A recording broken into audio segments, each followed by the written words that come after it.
மனிதர் ஒவ்வொருவரும் ஒவ்வொரு ஆன்மாவாகும். சக்தி என்னும் கடவுளால் படைக்கப்பட்ட கடவுளின் பிள்ளைகளே மனிதர்கள். கடவுள் நல்லெண்ணமே வடிவானவர். கடவுளின் பிள்ளைகளான மனிதர்களும் கடவுளின் தன்மை கொண்டவர்களே. உலகின் மாயையை அவர்களை விட்டு அகலாதவரை தன்னை உணர்வதில்லை. உலகிலுள்ள அத்தனை மனிதரும் ஆன்மாக்களே. குடும்பம் என்பது தாய், தந்தை, அண்ணன், தம்பி, அக்கா, தங்கை ஆகிய உறுப்பினர்களின் சேர்க்கையாகும். இந்த 6 வகை உறுப்பினர்களும் அவரவர் முற்பிறவிகளின் செய்வினையில் மீதமாக இருப்பவற்றை தீர்ப்பதற்காக புறப்படுத்த உறுப்பினர்கள் ஆவர். ஆன்மாவை பொறுத்தவரையில் எந்த வேறுபாடும் இல்லை. உருவத்திலும் இல்லை, நிறத்திலும் இல்லை, ஆண் பெண் என்ற வேறுபாடு கூட இல்லை. ஆனால் நான் என்ற அகங்காரம் கொண்ட அடிப்படையில் அவர்கள் அம்மாவாகவும் அப்பாவாகவும் அண்ணனாகவும் தம்பியாகவும் அக்காவாகவும் தங்கையாகவும் புறப்படுத்தியிருக்கிறார்கள். அந்த கதாபாத்திரமாக நடிக்க ஏற்பட்டமைக்கான காரணம் அவர்களுடைய முற்பிறப்பின் செய்வினை பயனாகும். அவை இப்புறப்பில் தீர்த்து இன்பமான வாழ்க்கையையும் முத்தி இன்பத்தையும் அடைய தேவையான எல்லா வாய்ப்புகளையும் எல்லா தேவைக்குரியவற்றையும் கடவுள் ஆக்கி வைத்துள்ளார். ஒவ்வொரு குடும்ப உறுப்பினரும் தத்தமது நடிபாகத்தில் நல்லெண்ணத்தை காட்டினால் இன்பமான வாழ்க்கையையும் பேரின்பத்தையும் அடைவது சிரமமாகாது. கடவுள் தாய்க்கும் தகப்பனுக்கும் சில கடவுள் தன்மை, அதாவது இயல்பான நல்லெண்ண பயிற்சி கொடுத்து குடும்பத்தின் பெற்றோராக அனுப்பியிருக்கிறார். அவர்கள் தங்கள் பிள்ளைகளையும் நல்லெண்ணம் கொண்ட சக்தி பெற்ற ஆன்மாக்களாக மாற்ற பயிற்சி அளிக்க வேண்டும். இது ஒவ்வொரு குடும்பத்தின் பெற்றோரின் பொறுப்புமாகும். இதுவே கடவுளின் எதிர்பார்ப்பாகும். ஆனால் எல்லா பெற்றோரும் கடவுள் எதிர்பார்ப்பை நிறைவேற்றுவதில்லை. இப்பூ உலகில் பெற்றார் பிள்ளைகள் என்ற வேறுபாடு இல்லாமல் இது பிறப்பின் போது கொண்டு வந்த அறிவுடன் மேலும் மேலும் அறிவை வளர்த்து நல்லெண்ண பயிற்சியில் ஈடுபட்டால் மட்டுமே கடவுளின் எதிர்பார்ப்பை பெற்றோரும் நிறைவேற்ற முடியும். எல்லா தாய்மாரிடமும் தாய்மைக்குரிய கடவுள் பண்பை காண முடிவதில்லை. எல்லா தந்தைகளுக்கிடையிலும் தந்தைக்குரிய கடவுள் பண்பை காண முடியவில்லை. அவர்கள் பிள்ளைகளுக்கு வழங்கும் பயிற்சியினால் பிள்ளைகள் எல்லா எதிர்காலத்துக்குரிய நல்ல பெற்றோராக மாற முடியும் என்று எதிர்பார்க்கலாமா?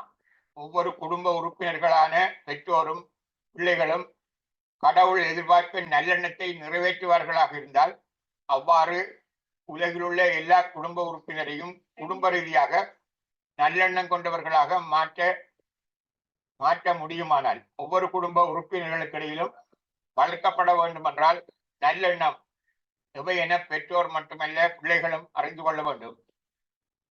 உலகத்தில் உள்ள ஒவ்வொரு குடும்ப அழகும் நல்லெண்ண அழகாக மாற்றமடைய வேண்டுமானால் உலகமே சுவர்க்கமாகிவிடும் என்பது முத்தையா முனிவர் கருத்தாகும்.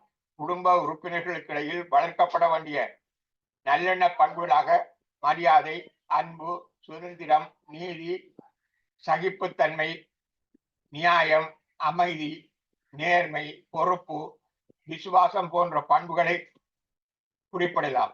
மற்றவர்களை மதித்தல், கோபத்தை கட்டுப்படுத்துதல், பிறருக்கு உதவுதல், தன்னம்பிக்கை, தொடர்ந்து அறிவை தேடுதல், குடும்பத்தை நேசித்தல் போன்ற எல்லாவற்றிலும் பெற்றோரும் பிள்ளைகளும் சிறப்பு தேர்ச்சி பெற வேண்டும். பிள்ளைகளை 3 வகைக்குள் அடக்கலாம். முதலாவது வகை சொல்லு கேட்டு நடக்கிற பிள்ளை.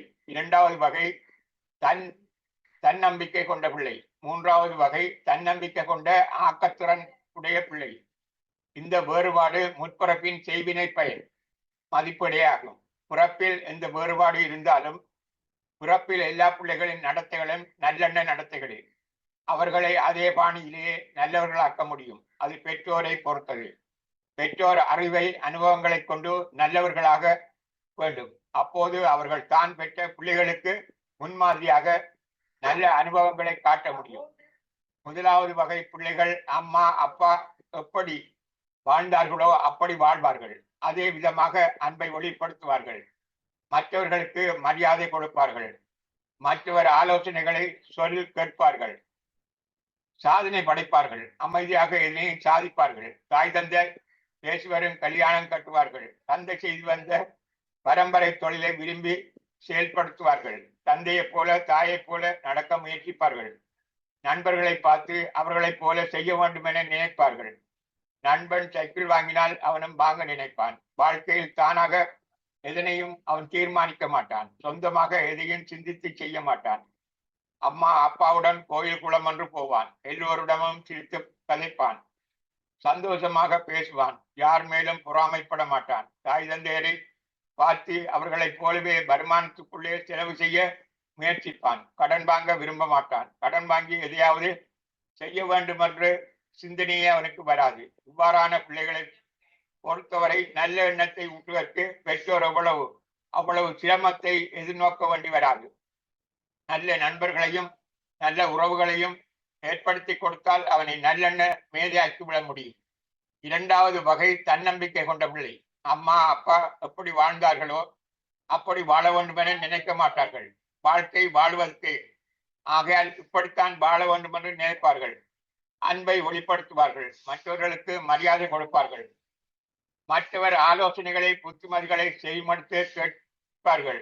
ஆனால் அவர்கள் சொந்தமாக தீர்மானம் எடுப்பார்கள். சாதனை படைப்பார்கள். அமைதியாக எதனையும் சாதிப்பார்கள். தாய் தந்தை பேசுவரும் கல்யாணம் கட்டுவார்கள் என்றோ, தந்தை செய்த பரம்பரை தொழிலை செய்வார்கள் என்றோ, தந்தை போல தாயை போல நடக்க முயற்சிப்பார்கள் என்றோ, நண்பர்களை பார்த்து அவர்களைப் போல செய்ய வேண்டும் என்றோ நினைக்க மாட்டார்கள்.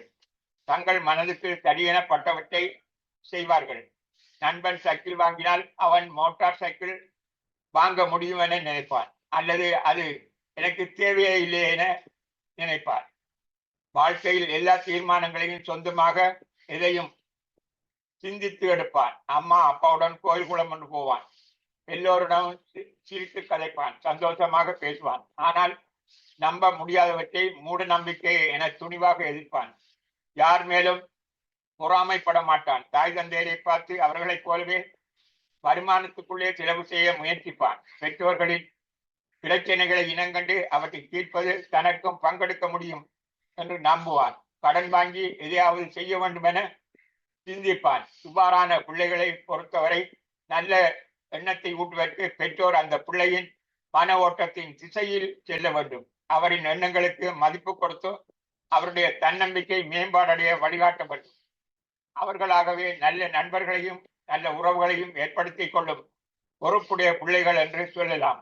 உறவுகளுடனும் நண்பர்களுடனும் இணக்கமாக வாழ வேண்டும் என்ற தன்னம்பிக்கை கொண்டவர்கள். எல்லோருடனும் அனுசரித்துத்தான் போக வேண்டும் என்று பெருமளவுக்கு சண்டை சச்சரவுக்கு போக மாட்டார்கள். எந்த பிரச்சனைக்கும் போக மாட்டார்கள். எந்த பிரச்சனையையும் எடுத்துக்கொள்ள மாட்டார்கள். அவர்கள் நினைக்கின்ற மாதிரி வாழ்க்கை நடாத்துவார்கள். புத்தி கேட்பார்கள். ஆனால் அவர்கள் நினைத்த மாதிரித்தான் செயல்படுவார்கள். எதையும் மாற்ற முடியாது, இருப்பதை ஏற்றுக்கொண்டாகவே வேண்டும் என்று நினைப்பார்கள். மூன்றாவது வகையான பிள்ளைகளும் தன்னம்பிக்கை கொண்ட பிள்ளைகளே. பிடிக்காத எதையும் ஏற்றுக்கொள்ள மாட்டார்கள். அவர்களுக்கு என்ன வேண்டும் என்பதை அவர்களே தீர்மானிப்பவர்களாக இருப்பார்கள். ஆக்கத்திறன் கொண்டவர்களாக எப்படி வாழ வேண்டும் என அவர்களே திட்டமிட்டுக் கொள்வார்கள். பிடிக்காத வேலையை விட்டுவிட்டு தனக்கு பிடித்த வேலையை உருவாக்கி கொள்வார்கள். பெற்றோரை கூட மாற்ற முயற்சி எடுப்பார்கள். வேலை ஒன்றும் சரிவரவில்லையானால் வியாபாரம் செய்யலாமா என சிந்திப்பார்கள். கையில் போதிய காசு இல்லாவிட்டாலும் பெரிய முயற்சி பற்றித்தான் சிந்திப்பார்கள். பெரிய தொழில் அதிபர்களாக, வல்லவர்களாக, நல்ல அறிஞர்களாக இருந்தவர்கள் இப்போது இருக்கின்றவர்கள் இவ்வாறான தன்னம்பிக்கையும் ஆக்கத்திறனும் கொண்ட பிள்ளைகளே. அவர்களுடன் பெற்றோர் தங்களையும் நல்லெண்ணம் கொண்டவர்களாக மாற்றிக்கொள்ள முடியும். செய்ய வேண்டிய அத்தகைய பிள்ளைகளுடன் சேர்ந்து பயணிப்பதே ஆகும். ஆக்கத்தன்மையும் தன்னம்பிக்கை கொண்ட நல் மனிதனாக இருப்பவன் ஒருபோதும் தன்னை ஒன்றுமில்லாதவன் என்று நினைக்க மாட்டான். இவன் வாழ்க்கை பார்வை வித்தியாசமானது.